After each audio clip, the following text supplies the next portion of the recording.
Ladies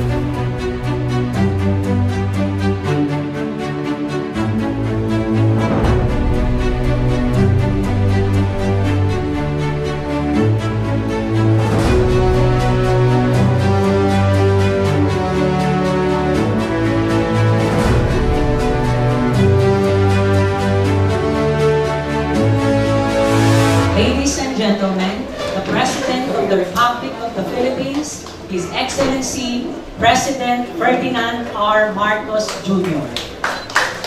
We are here for the continuing inspection on the effects of Karina and Choi.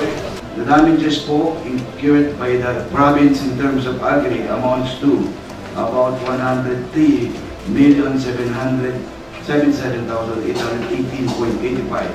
In terms of livestock and poultry, it amounts to about 2,091,000. At ito po ay madadagdagan pa. Ito po ay partial lang po.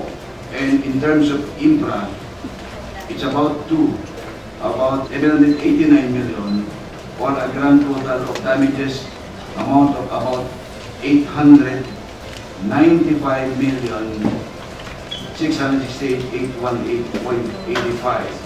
Nais ko pong kunin ang pagkataon upang pagbigay alam na tayo ay nakatakdang mag-implement ng dredging ng Bulacan offshore at 5 pang mga prioridad na ito, katulad po ng Angat River, Pamarawan River, Malolos River, Laguna River at Quinto River. 90,086 family food packs have already been picked up, delivered, or nasa field office waiting to be picked up. For Bulacan itself, we still have a standing 109,000 family food packs that are request of. These are things that continuously come in. In terms of the relief, and then we are now starting to move into the rehabilitation phase. So we have enough in hand in terms of relief goods, no matter how long.